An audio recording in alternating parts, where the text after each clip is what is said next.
Hello everyone, आशा करता हूँ आप सभी लोग स्वस्थ होंगे, अच्छे होंगे और अपनी पढ़ाई में ज़बरदस्त तरीके से लगे होंगे।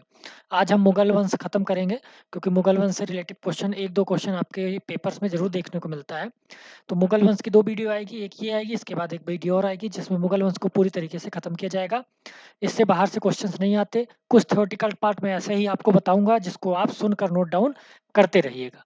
तो हमारे चैनल को सब्सक्राइब करिए, लाइक करिए और इसकी पीडीएफ चाहिए तो टेलीग्राम चैनल पर मिलेगी। चैनल का नाम क्या है? वन डे सारथी यूट्यूब चैनल। इसको लाइक करिए, सब्सक्राइब करिए, ज़्यादा से ज़्यादा लोगों तक शेयर करिए। आज का टॉपिक आपका है क्या है? मुगल वंश। देखिए हिस्ट्री में जो मुगल वंश है ना, ये इम्पोर्टेंट इसलिए है क्योंकि कोई भी परीक्षा हो, चाहे छोटी परीक्षा हो, चाहे बड़ी परीक्षा हो, मुगल वंश से 1-2 क्वेश्चंस ज़रूर डाले जाते हैं। ठीक है ना? इसलिए बहुत इम्पोर्टेंट हो जाता है, इसलिए मैंने बीच में ही मुगल वंश आपके लिए लाया है। तो चलिए कुछ इम्पोर्टेंट पॉइंट पे बात करते हैं। तो पहला क्या है? बाबर। देखिए कभी-कभी सीक्वल से क्वेश्चंस पूछते हैं, मतलब इनको सीक्वल से बैठा दीजिए सारे राजवंश में जितने बाबर, अकबर सबको और फिर सन से क्वेश्चन पूछा जाता है। ठीक है? किस सन से किस सन तक थे? तो मैं जैसे-जैसे खत्म करता जाऊँगा ना, वैसे-वैसे आपको रिलेट भी कराता जाऊँगा। तो पहला क्वेश्चन बाबर से ही बन जाता है कि बाबर शब्द का क्या नाम है? तो बाबर शब्द का अर्थ होता है बब्बर, शेर। बब्बर, शेर। और ये कब से कब तक गद्दी पे बैठा था? 1526 से लेके 1530 तक। अच्छा, बाबर के बारे में कहावत है, बाबर जब शुरू में भारत में आया ना, तो गद्दी पे बैठने का उसका कोई शौक नहीं था। उसको शासन करने का कोई शौक भारत में नहीं था, बट जब यहाँ पे आया तो उसको अच्छा लगा और वो गद्दी पर बैठा। ठीक है? अब यहाँ से क्वेश्चन और बन जाता है, बाबर को किसने निमंत्रण दिया था भारत पे आक्रमण करने के लिए? तो इब्राहिम लोदी के चाचा थे दौलत खां, जिन्होंने क्या दिया था? अकबर को निमंत्रण दिया था कि आप आइए भारत पर आक्रमण करिए और जीत करके, क्योंकि आपको तो शासन करना नहीं है, गद्दी हमको दे दीजिएगा, इब्राहिम लोदी मर जाएगा तो गद्दी मुझे मिल जाएगी, आप फिर चले जाइएगा। बट जब बाबर आता है, हमला करता है और जीत जाता है तो खुद गद्दी पर बैठ जाता है। ठीक है ना? तो क्वेश्चन यहाँ से बनता है, मुगल वंश का संस्थापक कौन था? तो बाबर था और ये पहला मुगल सम्राट भी था। तो पहला लाइन यही है, सबसे पहले मुगल सम्राट, और मुगल सम्राट के संस्थापक कौन है? बाबर हैं। ठीक है? उसके बाद क्वेश्चन बनता है, बाबर ने कितनी लड़ाइयाँ लड़ी? किस सन में लड़ी? कौन-कौन सी लड़ाइयाँ थी? किसके-किसके साथ हुई? ठीक है? मैंने इसीलिए एक साथ लिख दिया है। ठीक है? आप ऐसे नोट डाउन भी कर लीजिएगा। बाबर का प्रथम लड़ाई क्या है? पानीपत की लड़ाई। ये किसके साथ हुई? इब्राहिम लोदी और बाबर के बीच हुई। कब हुई? 1526 में। ठीक है? 1526 में हुई पानीपत की प्रथम लड़ाई, इब्राहिम लोदी और बाबर के बीच हुई। अच्छा, इसी युद्ध में सबसे पहली बार बाबर ने तोप का उपयोग किया, बारूद का उपयोग किया था। इनके 2 तोपची भी थे। ठीक है ना? इन्होंने किया। दूसरा युद्ध इसके हुआ, राणा सागा से हुआ।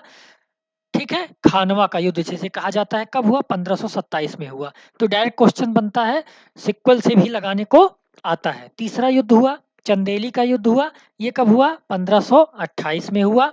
और सबसे लास्ट इसने लड़ा घाघरा का युद्ध, कब हुआ? 1529 में। और इसी के बाद बाबर क्या हो जाता है? मर जाता है और बाबर का शासनकाल समाप्त होता है। अच्छा, बाबर को कहा जाता है कि जहर देकर मार दिया, किसी ने कहा है जहर देकर मार दिया, बट ऐसा कुछ है नहीं। बहुत जगह बहुत चीज़ें मिलती हैं, ठीक है ना? तो बाबर से जो इम्पोर्टेंट युद्ध थे वो ये हैं, सन से डायरेक्ट रिलेटिव करता है, 1526, 27, 28 और 29 ये सन याद करिएगा। किसके-किसके बीच युद्ध लड़ा गया ये याद करिएगा, युद्ध का नाम क्या था ये याद रखिएगा, ठीक है? चलिए आगे बढ़ते हैं। अगली स्लाइड है, बाबर से ही रिलेटिव है। बाबर ने तुर्क-ए-बाबरी को तुर्की भाषा में लिखा, ठीक है? तुर्क-ए-बाबरी क्या है? तुर्क-ए-बाबरी बाबर की जीवनी है, इसने खुद लिखी है इसको, ठीक है? क्वेश्चन 2-3 बनते हैं इससे। तुर्क-ए-बाबरी किस भाषा में लिखी गई है? तुर्की में लिखी गई है। तुर्क-ए-बाबरी में किस चीज़ का ज़िक्र ज़्यादा मिलता है? तो सबसे पहली बार किसी मुगल शासक ने अपनी किताब में फूल पत्ती के बारे में बात किया है, तो किसने किया है? बाबर ने किया है, ठीक है ना? ठीक, पहले मुगल बादशाह ने जिहाद की घोषणा की और गाजी की उपाधि। तो गाजी की उपाधि किसने धारण की है? बाबर ने धारण की है। अब पहला मुगल शासक था जिसने जिहाद की घोषणा की थी। इसको दफनाया कहाँ गया है? काबुल में। दफनाने वाले से क्वेश्चन ऐसे बनता है ना, सब मुगल को दे देता है, फिर किनारे दफनाने को दे देता है, आपको सिक्वल से मिलाना होता है, या ये पूछता है या दूसरा पूछता है कि कौन से शासक ऐसे हैं जो भारत में दफनाए गए, कौन से शासक ऐसे हैं जो भारत में ना दफना करके बाहर दफनाए गए। तो बाबर कहाँ दफनाया गया? काबुल। काबुल कहाँ है? पाकिस्तान में, ठीक है ना? तो बाबर के बारे में जितने इंपॉर्टेंट क्वेश्चन थे इसी से बनते हैं, इससे बाहर से नहीं बनते। 1-2 क्वेश्चन जो और बनते हैं, वो आप अगर इसको पढ़े हो तो टिक लगा लेते हो, ठीक है ना? चलिए आगे बढ़ते हैं। अगला है हुमायूं। तो सबसे पहले कौन आया? बाबर, फिर कौन आया? हुमायूं। हुमायूं क्या था? उसी का बेटा था। 1530 में ये गद्दी पर बैठता है और 1556 में क्या होता है? गद्दी से हटता है, बट उसके बीच में शेर शाह सूरी इसको हरा के भगा देता है। ठीक है? वो भी अभी बताएंगे। ठीक, बाबर के छोटे बेटे हुमायूं ने दिल्ली को अपनी राजधानी बनाई। तो सबसे पहली राजधानी दिल्ली किसने बनाई थी? तो किसने बनाई? हुमायूं ने बनाई। ठीक है? उसके बाद दूसरा है, हुमायूं ने शेर शाह सूरी के साथ 2 लड़ाइयाँ की और अंततः हार गया। पहली लड़ाई कौन-सी थी? चौसा का युद्ध। डायरेक्ट पूछता है कब हुआ? 1539 में चौसा का युद्ध हुआ। कन्नौज का युद्ध हुआ 1540 में। इसी के बाद वो भाग जाता है, उसको लड़ाई में हार मिलती है और वो भाग जाता है, नहीं तो हो सकता था शेर शाह सूरी उसको मार देता। वो भाग जाता है।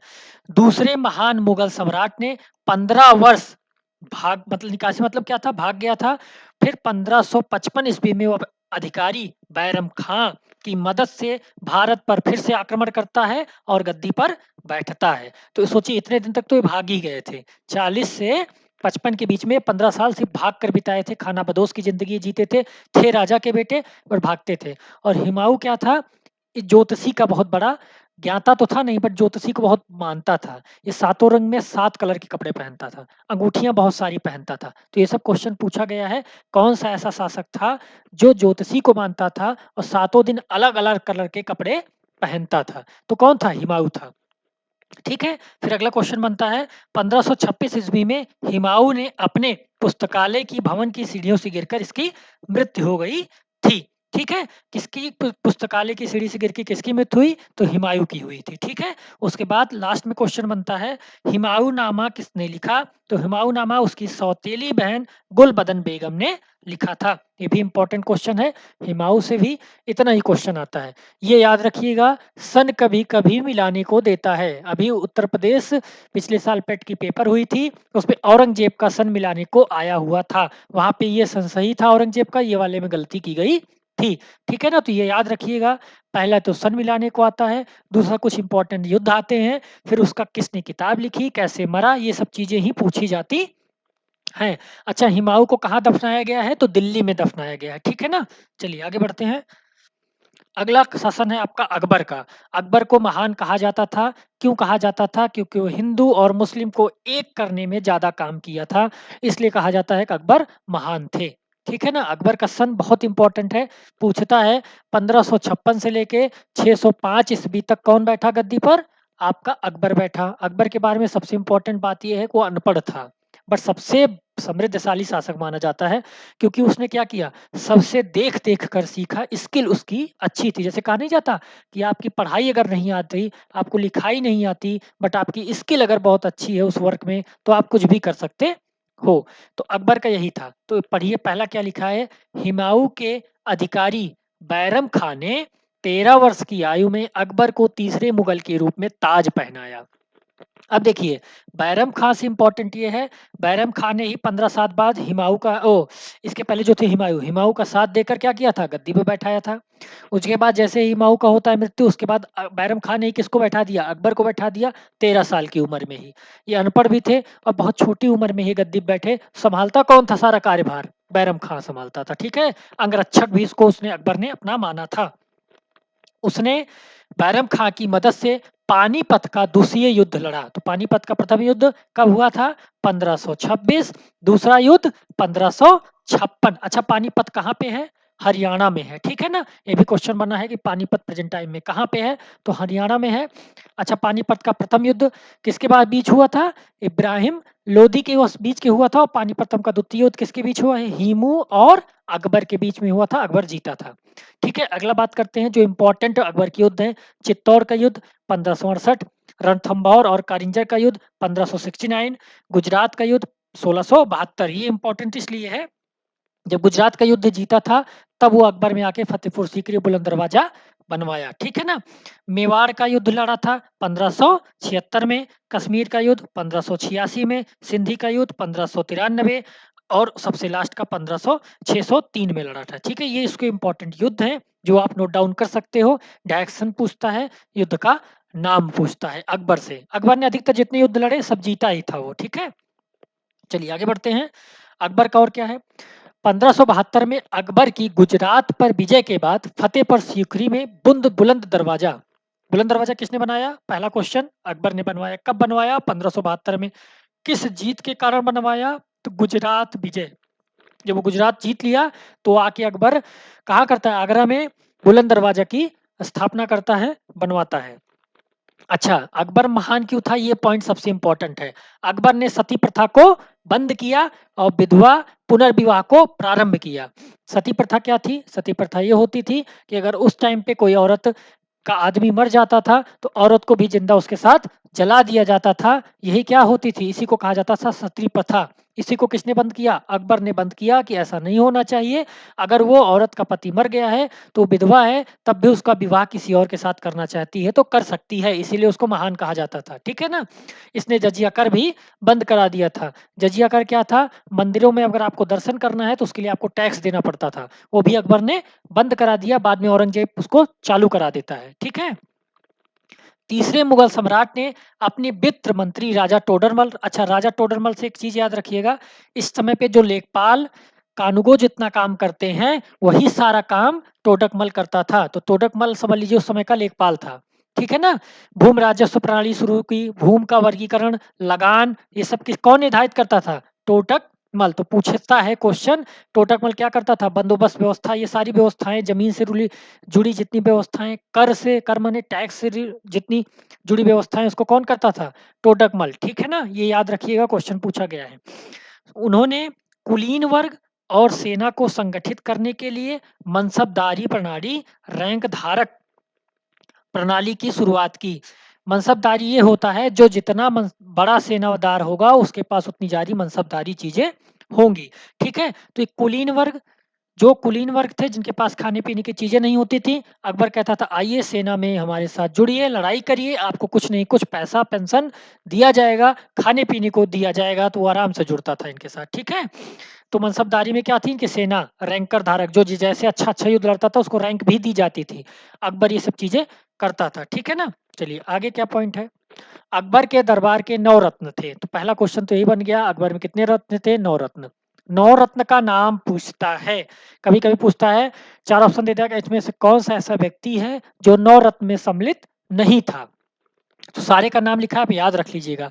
टोडरमल, अब्दुल फजल, फैजी, बीरबल, तानसेन, अब्दुल रहीम खाने खाना, मुल्ला दो प्याजा, राजा मान सिंह और फकीर जियाइल दो दीन। ये मतलब इतने लोग इसके 9 रत्न में सम्मिलित थे। इनके नाम नोट डाउन करके लिख के याद कर लीजिएगा, नहीं तो मैं किसी क्लास में आपको इसकी ट्रिक बता दूंगा, ठीक है ना। तो याद कर लीजिएगा। क्यों नवरत्न इसलिए इंपॉर्टेंट है बच्चा, क्योंकि नवरत्न से डायरेक्ट क्वेश्चन बनता है, वो आदमी फंस जाता है, क्योंकि 9 नाम याद करना थोड़ा सा कठिन है, ठीक है। तो नवरत्न जो है ऐसे क्वेश्चन बनता है, 4 ऑप्शन देगा, उसमें से किसी एक व्यक्ति का नाम बिल्कुल अलग होगा और क्वेश्चन पूछेगा इनमें से कौन सा नवरत्न में सम्मिलित नहीं है। तो 3 होंगे, कोई एक नहीं होगा, तो उसको आपको मानना पड़ेगा। तो थोड़ा ये डिफिकल्ट हो जाता है, इसलिए क्वेश्चन जरूर पूछा जाता है, इसीलिए मैंने इसको डाला है। अभी अकबर से और बहुत से रिलेटिव चीजें हैं जो आपको अगली क्लास में अकबर के बारे में मिलेंगी। उसी समय मैं आपको सिक्वल बता दूंगा, क्या कौन सा शासक किस कब्र में कहाँ दफनाया गया है। डायरेक्ट क्वेश्चन बनता है कि कौन अकबर अकबर कहाँ दफनाया गया, जहांगीर कहाँ दफनाया गया, औरंगजेब कहाँ दफनाया गया। तो वो चीजें एक जगह आपको मिल जाएंगी ना, तो याद करना आसान हो जाएगा। और सन जरूर नोट रखिएगा, कभी कभी क्वेश्चन में देता है अकबर लिखेगा 1556 लिखेगा, लास्ट वाला 606 लिख देगा, 606 लिख देगा। तो 605 इनका लास्ट था, तो 606 अगर लिख दिया तो गलत होगा, ठीक है ना। इस टाइप से फंसाता है, ठीक। तो आप इस चीज को ध्यान रखिएगा और अच्छे से पढ़ते रहिएगा, मेहनत करते रहिएगा। कोई प्रॉब्लम आती है तो कमेंट बॉक्स में कमेंट करिएगा। हमारे चैनल टेलीग्राम में जुड़िए, ज़्यादा से ज़्यादा चीज़ें लोगों को ये वीडियो शेयर करिए। आपको इसकी पीडीएफ टेलीग्राम चैनल पर मिलेगी। जय हिंद साथियों।